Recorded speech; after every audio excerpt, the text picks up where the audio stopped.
Assalamualaikum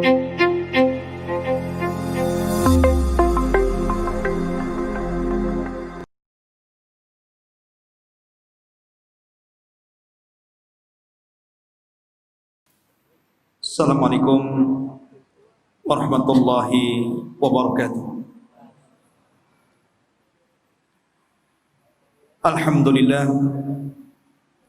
wassalatu wassalamu ala rasulillah wa ala alihi wa sahbihi wa mawalah, wa la hawla wa la quwwata illa billahi wa ba'du. Segala puja dan puji hanya milik Allah subhanahu wa ta'ala. Pada malam hari ini kita bisa berkumpul di Masjid Jabal Arafah kembali. Dan tadi sudah ada himbauan beberapa poin tentang aturan-aturan yang ada di masjid ini. Mohon kiranya dimaklumi karena masjid ini milik bersama, sehingga harus saling menjaga sesama kita. Kemudian juga insyaallah nanti di akhir kajian ada beberapa ustadz yang juga akan mengisi mungkin semacam kultum. Jadi kita adakan karena ini juga terkait dengan kondisi saudara-saudara kita yang semakin memarah yang ada di Lombok. Hari ini tadi saya dapat SMS juga dari Ustadz Bahrul Ulum. Beliau salah satu pendiri pesantren Al-Mahmud di Lombok, bahwa sekarang mereka saudara-saudara kita sangat membutuhkan air bersih. Jadi susah untuk masak, minum, dan itu sangat mengkhawatirkan sekali. Kalau orang tidak ada penerangan masih bisa hidup, tapi kalau tidak ada air ini masalah. Jadinya juga nanti kita akan meminta kesediaan antum, karena memang di Lombok bukan hanya satu tempat yang terkena musibah. Ini sudah menjalar ke beberapa tempat dan semuanya parah. Tidak ada yang tidak parah, semuanya parah.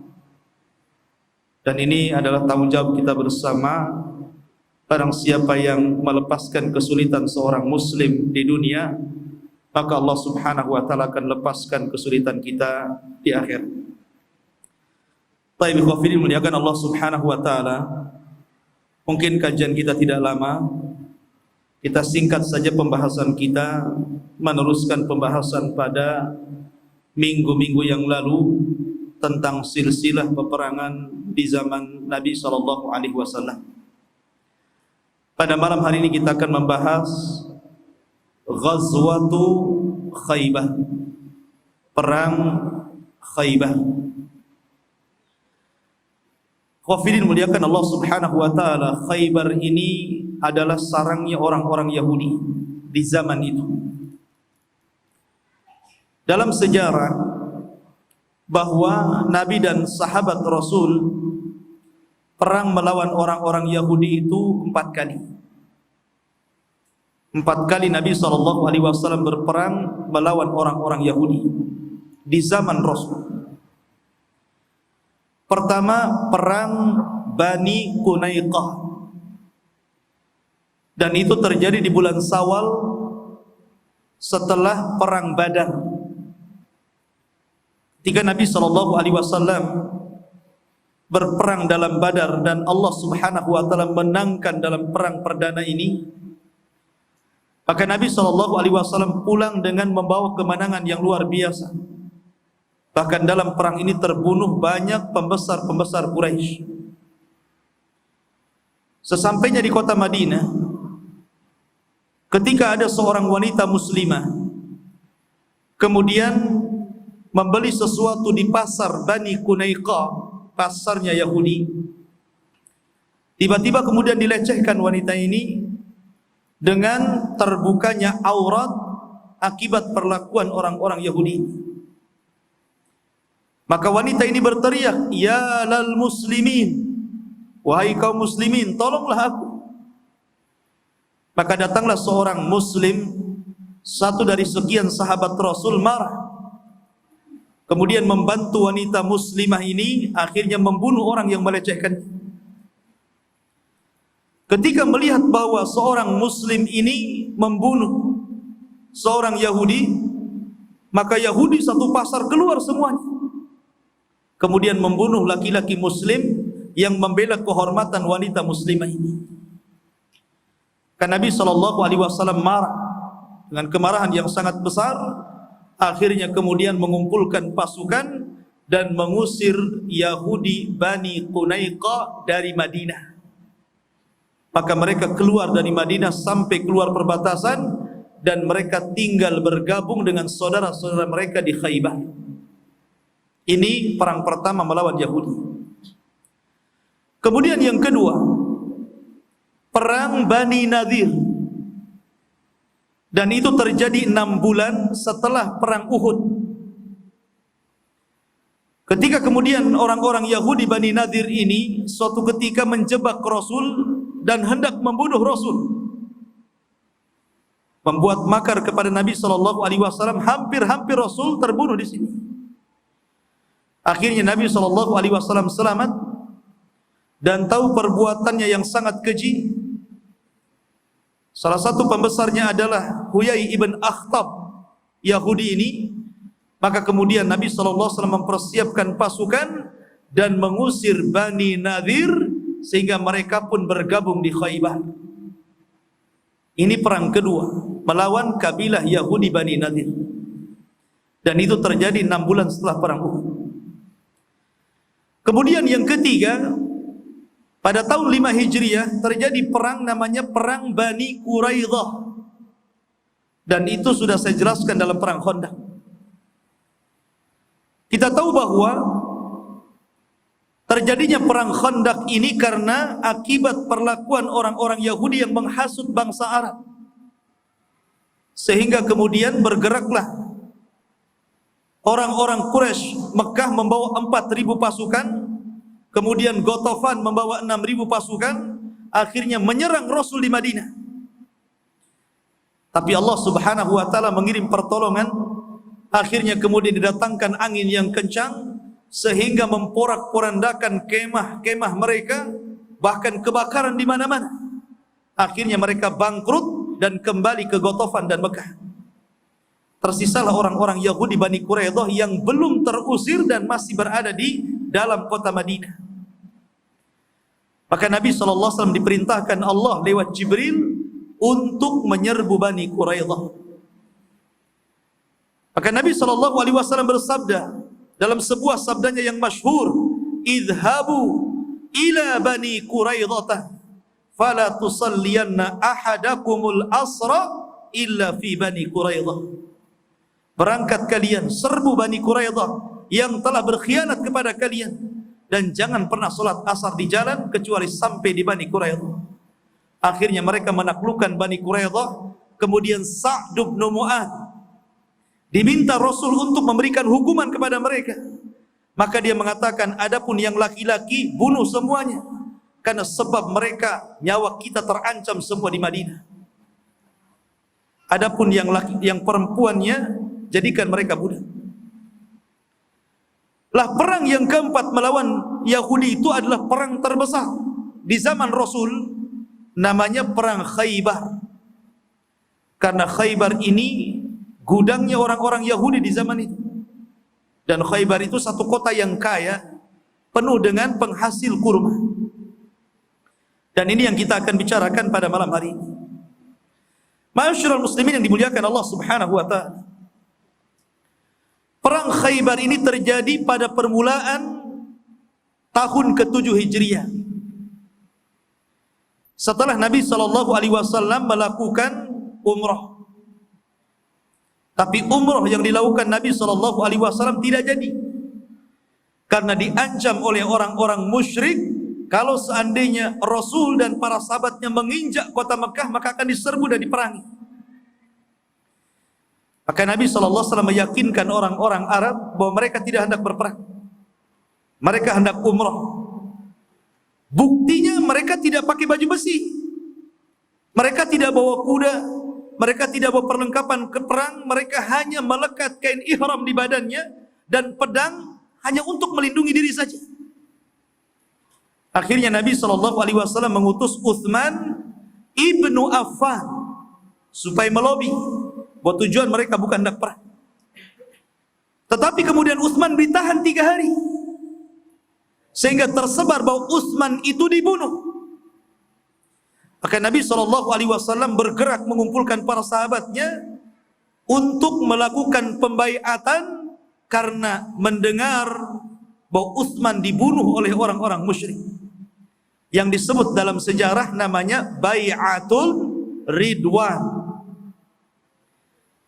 Dan ketika itu jumlahnya 1.400 sahabat. Dari sini Allah Subhanahu wa taala memuji mereka. Sehingga Allah Subhanahu wa taala berfirman, laqad radiyallahu 'anil mu'minin idh yubayi'unaka tahta asy-syajar fa'alima ma fi qulubihim. Sungguh Allah Subhanahu wa taala redha kepada orang-orang yang beriman yang mereka berbaiat kepadamu ya Muhammad di bawah pohon, dan Allah tahu hati-hati mereka. Akhirnya kemudian Rasul mempersiapkan pasukan untuk menyerbu Mekah. Tetapi kemudian didengar bahwa Utsman tidak jadi dibunuh, dia masih hidup. Akhirnya Nabi SAW kemudian melakukan gencatan senjata yang disebut dengan as-sulhu, untuk tidak saling menyerang, untuk tidak saling bertempur bersama orang-orang Quraisy. Dalam sejarah perdamaian ini disebut Sulhu Hudaybiyah namanya. Sulhu Hudaybiyah, perjanjian Hudaybiyah, karena tempatnya di Hudaybiyah. Maka kemudian Nabi SAW pun membuat bulir-bulir kesepakatan. Walaupun secara bulir-bulir kesepakatan kaum muslimin itu dirugikan, tidak ada yang diuntungkan. Tapi Allah Subhanahu wa taala mengisyaratkan dalam Al-Qur'an bahwa perdamaian ini disebut Fathum Mubin, kemenangan yang jelas. Sehingga Allah turunkan ayat, Inna fatahna laka fathan mubina. Sesungguhnya kami akan memberikan pertolongan kemenangan kepadamu ya Muhammad dengan pertolongan yang jelas, kemenangan yang tampak, kemenangan yang jelas dalam perjanjian itu. Subhanallah. Terkadang kita harus mengalah selangkah ke belakang untuk maju beberapa langkah. Maka Nabi SAW menyepakati perjanjian itu. Setelah kemudian Nabi SAW mendapatkan kesepakatan itu, Rasul tidak jadi umrah dan balik lagi ke Madinah. Tapi tetap saja umrahnya disebut umrah walaupun gak jadi, karena Rasul mengatakan innamal a'malu bin niat. Sesungguhnya amal itu ditentukan niatnya. Niatnya sudah ingin umrah, tidak jadi, tetap dicatat umrah. Pulang mereka ke Madinah dengan membawa kemenangan perjanjian damai itu. Kok bisa perjanjian damai yang merugikan kaum muslimin Allah katakan kemenangan yang jelas? Ada masalah apa ini? Maka dijelaskan para ulama, karena setelah perjanjian ditandatangani 10 tahun lamanya, tidak saling menyerbu, tidak saling menyerang, terselah kabilah-kabilah Arab mau pro siapa? Mau pro kepada orang-orang Quraisy ataukah pro dengan Rasul SAW? Maka Nabi SAW punya kesempatan untuk berdakwah seluas-luasnya dan tidak ada gangguan dari orang-orang Quraisy. Maka dalam waktu sesingkat-singkatnya, akhirnya Nabi SAW dalam waktu yang sangat singkat beberapa tahun berhasil mengislamkan ribuan orang-orang kafir sampai jumlahnya 10.000 lebih. Karena sudah tidak bertempur, berdakwah saja, maka banyak orang-orang kafir masuk Islam. Lah ketika dalam perjanjian Hudaybiyah ini Nabi SAW pulang ke Madinah, Rasul teringat dengan perbuatan orang Yahudi yang telah berkhianat, hampir mengancam nyawa mereka dalam perang Ahzab atau perang Khandaq. Maka ketika itu Nabi SAW tepat pada permulaan tahun ke-7 Hijriah. Nabi bertolak dari Madinah membawa pasukan yang dulu berbaiat di bawah pohon. Rasul tidak membawa pasukan semuanya. Rasul hanya membawa pasukan yang dulu berbaiat dan ikut dalam perdamaian perjanjian Hudaybiyah. Jumlahnya hanya 1.400. Sementara orang-orang Yahudi di Khaybar itu 10.000 lebih. Berangkat Rasul. Berangkatnya Nabi SAW pada jalan biasa. Tapi di tengah jalan Rasul memutar. Yang harusnya dari depan, Rasul dari belakang. Melalui jalan menuju Syam. Karena Rasul tidak ingin ada satupun tentara Yahudi yang kabur ke Syam. Dan akhirnya akan membuat kesulitan lagi di suatu ketika. Maka Rasul tidak menghendaki ada orang Yahudi yang lari. Maka beliau memutar dan menyerang dari belakang. Orang Yahudi tidak tahu bahwa akan diserang. Maka ketika Nabi SAW kemudian istirahat di dekat Khaybar, akhirnya Nabi SAW istirahat di situ. Di pagi hari, orang-orang Yahudi biasa keluar untuk bekerja. Mereka tidak tahu mereka akan diserang. Yang ke ladang-ke-ladang, yang ke kebun-ke-kebun, dan begitu seterusnya. Rupanya di antara petani itu ada yang melihat tentara Rasul. Akhirnya kemudian dia pun berteriak-teriak, Muhammadun, wallahi Muhammadun wal khamis. Berteriak-teriak sambil lari terbirit-birit menuju benteng mereka. Mereka mengatakan Muhammad dan tentaranya sudah datang. Muhammad dan tentaranya akan memerangi kita. Kita akan kalah. Maka hebohlah orang-orang Yahudi dan menutup semua gerbang. Disebutkan dalam kitab Mu'jamul Buldan, Yahudi itu suka membuat benteng. Dan bentengnya ada 7. Jadi Khaybar itu dikelilingi dengan benteng, 7 benteng. Sehingga tidak mudah dikalahkan karena harus merobohkan benteng itu. Akhirnya Nabi SAW mendengar teriakan itu, kemudian membalas. Apa kata Nabi SAW? Karena sahabat itu kan semangat, sehingga kemudian bertakbir terus. Akhirnya Nabi SAW kata Rasul, Innakum tad'una sami'an qariban wa huwa ma'akum. Sesungguhnya kalian berdoa kepada Zat yang Maha mendengar, lagi Maha dekat dengan kalian. Tidak perlu dikeraskan. Ya. Kemudian Nabi SAW mengatakan, Allahu Akbar, Allahu Akbar, kharabat Khaybar, inna idha nazalna bisahati kaumin fasa'a sabahul mungzarin. Allahu Akbar. Khaybar akan runtuh. Sungguh jika kami turun di medan untuk melawan sebuah kaum, maka buruklah pagi hari orang-orang yang kami peringatkan itu. Akhirnya kemudian Nabi SAW bergerak menuju benteng Khaybar. Pertama mengutus Abu Bakar Siddiq radhiyallahu anhu, tapi tidak berhasil merobohkan benteng. Kemudian mengutus Umar bin Khattab radhiyallahu an, juga tidak berhasil merobohkan benteng. Kuat bentengnya itu. Ya, zaman dulu itu kan alat-alat perangnya itu manual. Kalau zaman sekarang walaupun ada benteng kasih rudal kan begitu. Dulu macam mana ngerobohkan benteng? Susah. Tinggi bentengnya. Akhirnya kemudian setelah 15 hari pengepungan dan Nabi SAW merasakan sakit di kepalanya, tiba-tiba Nabi SAW di malam hari mengumpulkan para sahabatnya. Kemudian dia mengatakan, besok saya utus seorang laki-laki. Besok saya utus seorang laki-laki. Laki-laki ini yuhibbuhullahu wa rasuluh wa yuhibbullaha wa rasulah. Laki-laki ini dicintai Allah, dicintai Rasul, dan mencintai Allah dan Rasulnya, di tangannya akan membawa kemenangan. Subhanallah, ini mukjizat. Mukjizat Rasul memprediksi adanya kemenangan. Maka para sahabat setelah sholat fajar, tiba-tiba mereka berdiri di sekeliling tenda Nabi SAW, berangan-angan bahwa mereka yang memegang bendera peperangan itu.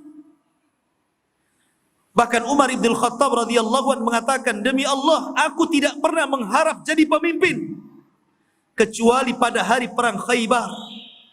Karena Rasul SAW menyebutkan sifatnya dicintai Allah dan Rasulnya dan mencintai Allah dan Rasulnya.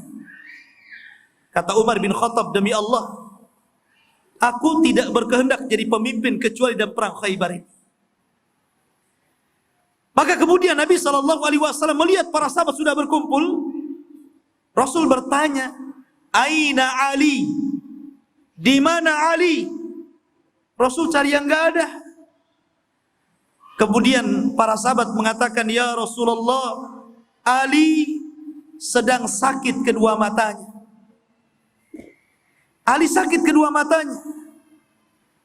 Karena kita tahu bahwa banyak debu, macam-macam kan gitu di padang pasir. Sehingga Ali radhiyallahu an terkena penyakit mata, tidak bisa melihat. Maka Nabi SAW memerintahkan kepada sahabat yang lain, panggil Ali. Saya ingin Ali. Maka kemudian Ali pun dipanggil, kemudian diantar menghadap Nabi SAW. Terjadi mukjizat lagi, di mana Nabi SAW kemudian meludahi kedua mata Ali radhiyallahu an dan langsung sembuh seketika. Mukjizat Rasul. Nabi SAW punya ludah, itu obat-obatannya. Antum jangan coba-coba ya. Ini hanya berlaku pada ludahnya Nabi. Kalau ludahnya antum dikasihkan kepada orang yang sakit mata, bisa buta. Jadi ini kekhususan Nabi SAW. Akhirnya kemudian Ali radhiyallahu dengan gagahnya mengambil bendera itu, kemudian membawa pasukan perang menuju benteng Khaybar. Khaybar itu terbagi dua. Ada Khaybar, karena Khaybar itu kan negeri yang luas. Ada Khaybar yang tidak mau perang. Mereka nggak mau perang, tahu kalau perang pasti kalah. Akhirnya mereka melakukan perjanjian bersama Rasul dan siap menyerah. Tetapi Nabi SAW disyaratkan jangan memerangi mereka, dan mereka siap menyerahkan separuh kekayaan Khaybar kepada Rasul. Maka Khaybar, bagian Khaybar ini tidak diperangi, tetapi mereka wajib membayar jizyah, membayar upeti, agar menyerahkan separuh kekayaan kurmanya Khaybar kepada Rasul dan kaum muslimin. Yang kedua, ini yang ngeyel nih. Ini ngajak perang nih Khaybar yang satu ini. Karena Khaybar yang satu ini gabungan dari Bani Qunaiqah dan Bani Nadir, yang mereka memang punya dendam kepada Rasul karena mereka diusir dari Madinah, karena pengkhianatan mereka sendiri sebenarnya. Maka Ali radhiyallahu bergerak melawan Khaybar yang hendak menyerang kaum muslimin.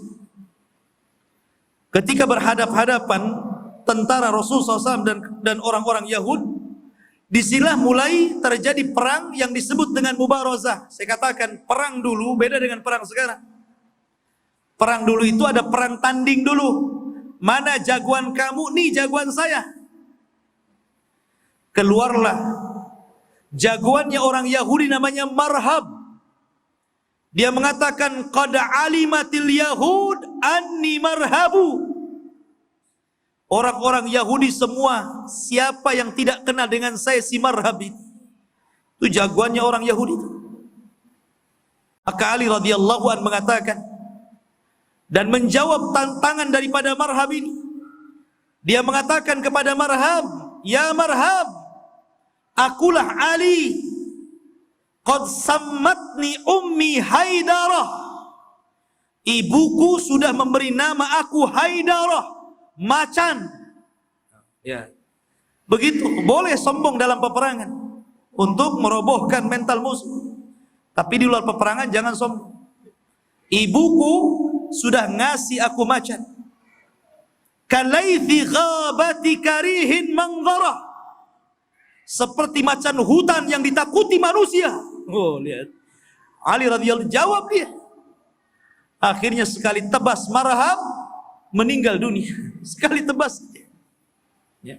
Tidak banyak mubarazah, hanya beberapa sahabat Zubair dengan saudaranya Marhab kemudian berhasil membunuhnya juga. Ya. Karena memang tidak banyak jagoannya ketika itu. Maka ketika kemudian sudah tumbang nih jagoan-jagoan Yahudi ini, maka Nabi SAW memerintahkan Ali. Ketika itu Ali bergerak. Ali bingung. Ini saya berperang untuk ghanimah atau untuk apa ini? Maka Nabi SAW ketika itu memberikan nasihat kepada Ali sebelum masuk ke dalam benteng. Nasihat yang bagus sekali. Yang menunjukkan Islam itu bukan agama terorisme. Bukan agama radikalisme. Bukan agama sadisme. Bukan. Islam itu dinur rahmah. Kata Nabi SAW, Ya Ali. Ya Ali. Kalau engkau sampai di pertempuran melawan mereka. Idza nazalta fi sahatihim. Kalau engkau sampai di tengah-tengah pertempuran mereka, serulah mereka ke dalam Islam, fad'uhum ila syahadati an la ilaha illallah. Serulah mereka agar mereka mau bersyahadat kepada Allah Subhanahu wa taala, asyhadu an la ilaha illallah wa asyhadu anni rasulullah. Kalau mereka tidak mau juga, jangan kau serang dulu. Tapi ajak berdamai dulu. Saya tidak akan berperang melawan kalian, dan saya tidak akan membunuh kalian, tidak akan menghancurkan kota kalian, tetapi serahkan upeti kepada kami. Tetapi kalau kalian tidak mau, lain ceritanya. Kalian sudah ditawarkan dua.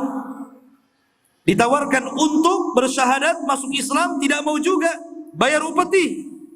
Kalau tidak mau juga terpaksa perang.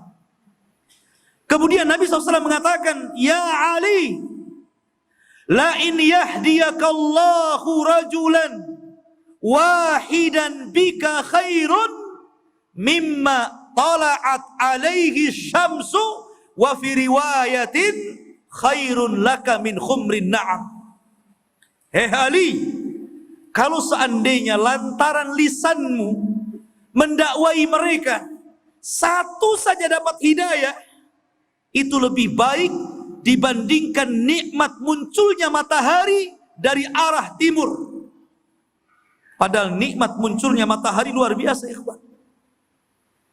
Kalau tidak ada matahari kita masalah. Dalam riwayat khairun min khumrin na'am. Lebih baik daripada unta merah. Dan unta merah itu kinayah daripada harta yang paling istimewa di zaman itu, maknanya lebih baik daripada dunia dan isinya. Subhanallah, besarnya pahala orang berdakwah. Ini menunjukkan besarnya pahala orang berdakwah. Bahwa seandainya antum menasihati orang, kok sadar? Ngajak kawan, ayo kita ngaji ke Jabal Araf. Kok mau akhirnya dia ngaji di situ? Kemudian mendapatkan hidayah, rajin sholat, rajin ke pengajian, mulai berubah pakaiannya, berubah akhlaknya, berubah watak dan lisannya. Maka antum telah mendapatkan nikmat yang lebih baik daripada terbitnya matahari. Dakwah, ikhwan, balighu anni walau ayat. Sampaikan dakwah Nabi SAW walaupun ada tantangan dan rintangan. Akhirnya kemudian mereka tidak mau. Maka Ali radhiyallahu anhu kemudian menyerbu mereka dan berhasil menaklukkan Khaybar dengan waktu yang sesingkat-singkatnya. Dan ketika itu kerugian dari kaum muslimin hanya sekitar 16 sampai 18 sahabat yang syahid. Tapi dari kalangan Yahudi sampai kepada 93 yang mati konyol. Yahudi. Masyarul muslimin yang dimuliakan Allah Azza wa Jalla. Setelah kemudian mereka takluk di tangan Rasul sallallahu alaihi wasallam. Akhirnya kemudian Nabi SAW berdamai dengan orang Yahudi yang siap memberikan upeti separuh Khaybar diberikan kepada kaum muslimin. Dari situlah mereka akhirnya memberikan jamuan kepada Nabi SAW. Datang seorang wanita Yahudi namanya Zainab bintul Harith, menyediakan paha kambing, dan itu adalah kesenangan Nabi.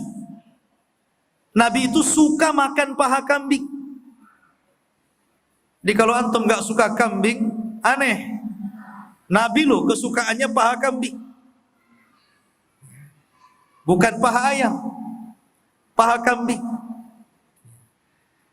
Ketika itu Nabi SAW karena takjub, ya Nabi itu kan husnudzon saja. Dan ini menunjukkan bahwa ta'amul ladzina utul kitaba hillu lakum, sembelian ahli kitab itu halal bagi kalian.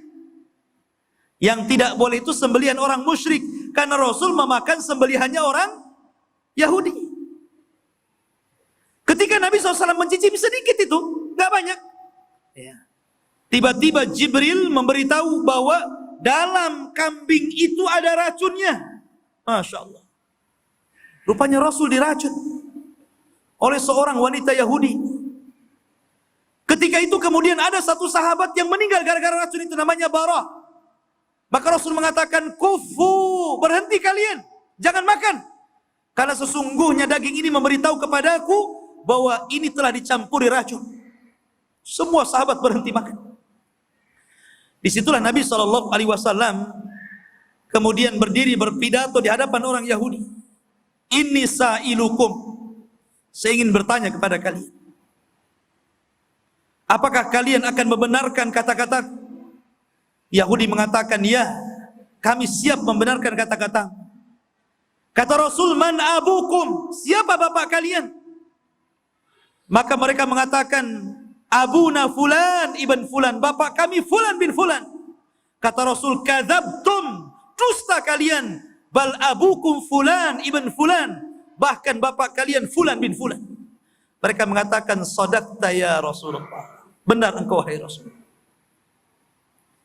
Kemudian Rasul mengatakan, man ahlun nar, siapa ahli neraka? Kami atau kalian? Maka mereka mengatakan, ya Rasulullah, ya Muhammad, ya, kami mungkin masuk ke dalam neraka, tapi kami di neraka itu enggak akan lama, paling hanya beberapa hari saja, kemudian keluar lagi. Dan ini yang disyaratkan dalam Al-Quran. Perkataan orang Yahudi, lan tamassanan nar illa ayyama ma'dudah. Orang Yahudi bicara, kami tidak akan disentuh api neraka kecuali hari-hari sebentar saja. Kata Rasul, kadzabtum, dusta kalian, bahkan kalian akan dikekalkan di dalam.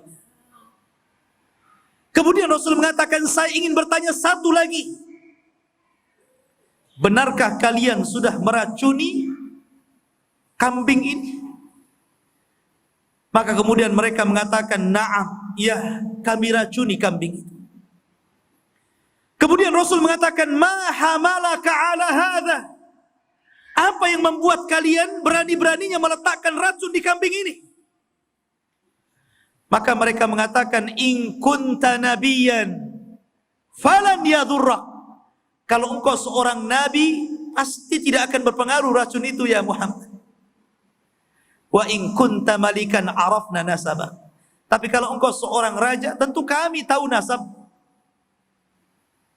Akhirnya Nabi SAW meninggalkan mereka, dan yang memberi racun Zainab bintul Haris dibunuh. Racun ini mulai berproses cukup lama tuh. Setelah Nabi SAW diracun oleh seorang wanita Yahudi, Zainab bintul Haris ini baru terasa setelah 4 tahun setelahnya. Setelah Nabi SAW berada di Madinah 11 tahun, detik-detik wafatnya Nabi SAW, dia bicara kepada Fatimah, putrinya. Dan dia mengatakan, ya Fatimah, sungguh pengaruh racun itu sudah mulai berproses dalam tubuh. Dan boleh jadi ini perpisahan abimu dengan diri. Lihat, pengaruh racun. Imam Zuhri rahimahullahu ta'ala, begini ikhwan, karena saya pernah mendengar di YouTube, ada seorang wanita, bukan tinggal di Indonesia, wanita itu tinggal di Amerika. Dia seorang Nasrani, menjelek-jelekan Nabi SAW tentang kasus ini, tentang kasus kalau memang Nabi SAW seorang Nabi, tentu dia tidak dibunuh. Berarti dengan buktinya dia diracun dan meninggal karena racun, berarti dia bukan seorang Nabi. Kita katakan Anda ini bukan seorang muslimah, tidak tahu sejarah Nabi kita. Imam Zuhri rahimahullahu ta'ala mengatakan, ketika Nabi SAW kemudian meninggal karena diracun, artinya akibat pengaruh racun itu menjadikan penyebab sakitnya beliau sampai beliau meninggal, karena Allah Subhanahu wa ta'ala ingin menjadikan Nabi kita ini mati syahid. Ingin dijadikan supaya Nabi kita ini meninggal, bukan meninggal biasa, tapi meninggal sebaik-baik meninggal. Dia meninggal syahid karena dibunuh oleh racunnya seorang Yahudi wanita ini. Ini jawaban. Masyarul muslimin yang dimuliakan Allah Subhanahu wa ta'ala. Maka kemudian Nabi SAW pun meninggal gara-gara racun itu. Meninggal syahid diracun seorang Yahudi yang tidak pernah sujud kepada Allah Subhanahu wa ta'ala. Masyarul muslimin, maka kemudian Nabi SAW setelah melakukan perdamaian, kemudian berhasil menaklukkan Khaybar, maka Rasul pulang ke Madinah. Ketika itu Rasul selalu mengutus Abdullah ibn Rawahah untuk mengutip jizyahnya orang-orang Yahudi. Sampai ada kasus Abdullah ibn Rawahah ini diutus oleh Nabi SAW mengambil bagian hasil daripada jizyahnya orang-orang Yahudi. Orang Yahudi ini licik. Dia mengatakan kepada Abdullah ibn Rawahah, ya Abdullah, sudah gini saja. Bagaimana kalau seandainya aku berikan bagian kepada kamu lebih besar, dan katakan kepada nabimu Muhammad itu agar tidak membawa sebagian besar kurma-kurma kami. Mau nyogok Abdullah ibn Rawahah ceritanya. Abdullah ibn Rawahah ini seorang sahabat Rasul, ditarbiyah oleh Rasul. Tidak mungkin seorang sahabat melakukan riswah. Lain dengan kita, baru ngurus SPP saja, kalau ingin licin pakai oli gitu, ada hitamnya gitu. Nah, masyarul muslimin yang dimuliakan Allah Azza wa Jalla, akhirnya marah Abdullah bin Rawahah ini. Dia mengatakan, tidak, bahkan kalau seandainya bagian ini hanya sekian ribu, aku tambah sekian ribu lagi. Enak saja kalian menyuruh aku untuk melakukan raswah. Nabi SAW bersabda, ar-rasi wal murtasi finnar. Orang yang melakukan raswa dan yang diraswa masuk neraka, kan itu. La ilaha illallah, kan Allah Subhanahu wa ta'ala. Bagaimana keteguhan sahabat Rasul, tidak tergiur dengan dunia karena dia orang mencintai Nabi dan Nabi mencintai diri. Walaupun kemudian Abdullah ibn Rawahah terbunuh di perang Mu'tah. Masyarul muslimin, intinya inilah di antara peperangan melawan orang-orang Khaybar. Saya ambil yang poin-poinnya saja, karena memang waktunya juga singkat. Dan kita masuk pada sesi kedua. Sekali lagi ikhwan, pada malam hari ini saya minta keikhlasan antum. Jadi semua infak pada malam hari ini yang antum masukkan ke kotak infak Jabal Uhud itu, semua kita akan sumbangkan ke saudara-saudara kita di Lombok. Kita ini berada di Ashhurul Hurum, bulan-bulan yang sangat istimewa. Dan bulan Dzulqa'dah tinggal satu hari lagi. Maknanya hari Senin kalau tidak salah kita masuk pada 10 awal bulan Dzulhijjah. Ada keistimewaan yang luar biasa yang disabdakan Nabi SAW. Kata Nabi SAW, ma min ayyamin al-amalus salihu ahabbu ilallah min hadhil ayyamil ashri. Qila ya Rasulullah walal jihadu fi sabilillah. Qala walal jihadu fi sabilillah illa rajulun kharaja bi nafsihi wa malihi wa lam yarji min dzalika bi syai'in.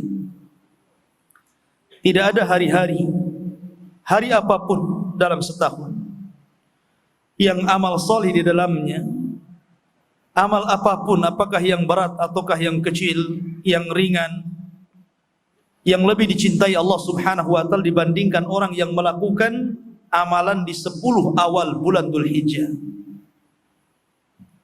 Kemudian sahabat bertanya, Rasul, apakah amalan yang dilakukan di 10 awal bulan Dzulhijjah itu sebanding dengan jihad pahalanya? Kata Rasul, tidak.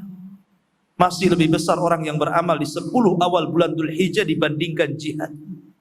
Kecuali kalau orang yang berjihad ini membawa seluruh hartanya, seluruh jiwanya, dan dia tidak pernah kembali ke rumahnya alias syahid, baru sebanding. Jadi kalau Anda menginfakkan harta kepada saudara-saudara kita di permulaan bulan Dzulhijjah, maka pahalanya sebanding dengan orang yang mati syahid, ikhwan. Sebanding dengan orang yang mati syahid.